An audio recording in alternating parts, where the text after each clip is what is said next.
15 شعبان کی رات بہت بڑی تعداد میں اللہ تعالیٰ اپنے بندوں کی مغفرت فرماتے ہیں۔ یہ کس نے بتایا؟ رسول اللہ صلی اللہ علیہ وآلہ وسلم نے۔ لیکن اسی زبان نبوت سے ایک بات اور بھی مل رہی ہے، فرمایا کہ یہ چند لوگ ایسے ہیں کہ ان کی اس رات میں مغفرت نہیں ہوتی۔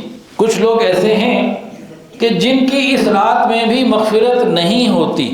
تو دیکھیں، زبان نبوت سے قانون جاری ہوا کہ اس رات بہت لوگوں کی مغفرت ہوتی ہے سوائے ان چند لوگوں کے۔ تو ہمارے لیے عقل مندی کا تقاضا کیا ہے مغفرت کو حاصل کرنے کے لیے؟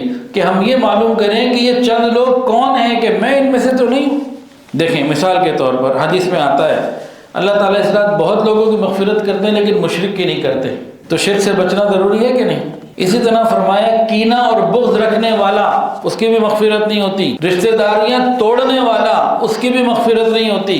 کسی کو ناحق قتل کر دینے والا، والدین کا نافرمان اور بدکاری کرنے والا، بدکار لوگوں کی بھی مغفرت نہیں ہوتی۔ تو جن کے اندر خدا نہ خواستہ یہ چیزیں ہوں، اب ایک آدمی ہے والدین کا نافرمان ہے، یا جناب ویلنٹائن ڈے مناتا ہے اور ہر قسم کی ٹک ٹاک اور کوئی لمٹ ہی نہیں ہے اس کی زندگی میں، اور وہ یہ چاہے کہ میں 15 شعبان کی رات کو ان گناہوں کو نہ چھوڑوں اور ویسے ہی عبادت کرتا رہوں، تو کیا جو نبی علیہ السلام نے کرائٹیریا بتایا مغفرت کا تو ہو جائے گی اس کی؟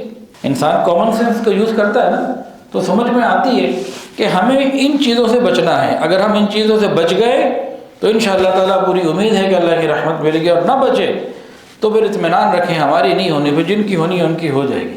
ویڈیو کے نیچے سبسکرائب کے بٹن پہ کلک کریں، بیل کے آئیکن پہ کلک کیجئے تاکہ ہر نئی ویڈیو کی نوٹیفیکیشن آپ کو مل جائے۔